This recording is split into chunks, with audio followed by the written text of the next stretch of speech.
May God add a blessing to the reading and the hearing of these holy words. So what do we do with episodes like this one? Get past Easter and we may just find ourselves in unfamiliar territory. Generally speaking, the book of Acts gets a lot less attention than the gospel stories. It lacks all those vivid parables that Jesus told, and it introduces a whole new cast of characters and geographic settings. As a result, it may feel a bit inaccessible. Scenes set in an ancient Roman world far removed from our modern reality.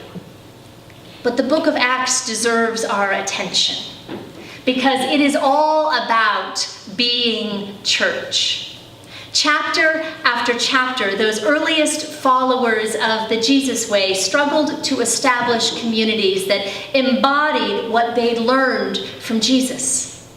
After the grief of losing their teacher and the shock of encountering the post-resurrection Christ, they launched a movement.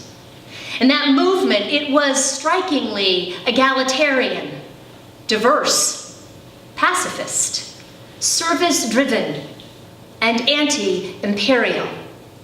Together, they sought to establish a sort of alternative, parallel social order. Jesus' way, not the emperor's way. What that looked like was remarkably fluid. There was no single way of being church when they got started, no standard set of scriptures, no common liturgy or form of governance, no universal creed or code. They were building the boat as they sailed it, inspired by the apostles' stories and guided by the Holy Spirit. Its leaders, they came from all walks of life. That list of prophets and teachers listed in chapter 13 includes a Jewish temple assistant from the island of Cyprus, 2 men from 2 different parts of northern Africa, a boyhood friend of King Herod of Antipas, who lived in the royal courts, and a Pharisee from Jerusalem. Like the shipwrecked crew on Gilligan's Island, this odd assortment of people was unexpectedly brought together by the winds of the Jesus way. Today, we expand our own community by welcoming 3 new members to Saugatuck Church. Also, May 1st marked the 7th anniversary that I have been your pastor. And so I've been thinking again about what it means for us to be church in 2019. And I suspect we have a lot in common with that early church. Like them, we live in the midst of a shifting landscape. The Christian church of the 1950s, friends, it no longer exists. The culture has changed, and with it, the role that the Christian church plays. Once, we were at the very center of civic life. The town of Westport was founded right here in our meeting house.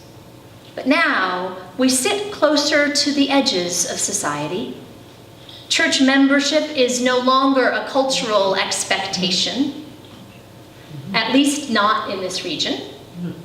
We have lots of choices about how to spend our Sabbath, if we take a Sabbath at all. According to a 2013 Pew Foundation study, only 37% of Americans attend worship on a weekly basis. And it's not just church. Membership in most civic organizations has declined in recent years. And so people often ask me what membership is and why it's necessary, given our own declaration that everybody is welcome here. And it's a good question. We don't require prospective members to complete a course of study, nor do we say that only members are allowed to come to the communion table. So we've had to revisit the definition of belonging. To ask again, what does it mean to say yes to this community of faith? I look back at the early church and I wonder whether we might take a cue from the book of Acts and think of membership as joining not a club, but a Holy Spirit-inspired movement. The leaders of Antioch were praying that afternoon, just as Peter had been praying up on that rooftop, when the Holy Spirit interjected and instructed them to send Paul and Barnabas on a mission. In response, they prayed some more. And then they laid hands on Paul and Barnabas and sent them on their way. The two of them went to Lystra.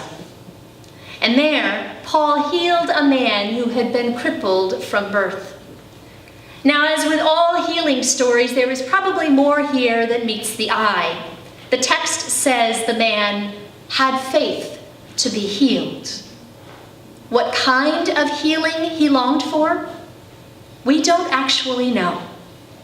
Whether it was his feet, or a broken heart, or an illness of the soul that most weighed him down. But Peter saw something in him: trust, resilience, wholeness, that moved Peter to respond. And the man sprang up and began to walk. The crowd was astonished by what they witnessed. They discussed it with each other in animated Lycaonian, which neither Paul nor Barnabas could speak. And so at first, Paul and Barnabas didn't realize the extent of the misunderstanding between them and their audience. The Lycaonians interpreted Paul's actions in the context of their own faith, and so concluded that Paul and Barnabas must be Greek gods. And why wouldn't they do that? This, friends, is a classic example of cross-cultural confusion. Chances are, many of us have experienced or witnessed this kind of cultural misfire. Our mission history is replete with misunderstandings, sometimes funny, sometimes tragic, that occur when people of two different languages and cultures interact. And so a gift is received as an insult, or vice versa. An offer to help is construed as a threat. A gesture that means come here in one culture means hello in another and stay back somewhere else. So when they finally realized what was going on, Paul and Barnabas conveyed their distress by tearing their clothing, a nonverbal gesture that implies grief or dismay that their audience obviously recognized. And then Paul and Barnabas clarified that God is the one that they all credit with those amazing acts. They searched for a shared experience that would help them connect with their neighbors: sun, rain, crops, joy.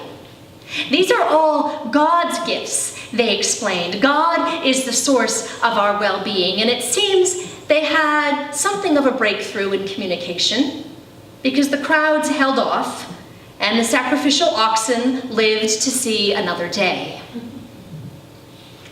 Here's what I gleaned from that episode. First, it is the Holy Spirit that empowers us to do ministry. Not titles, not positions. I have had the privilege of serving this church full-time.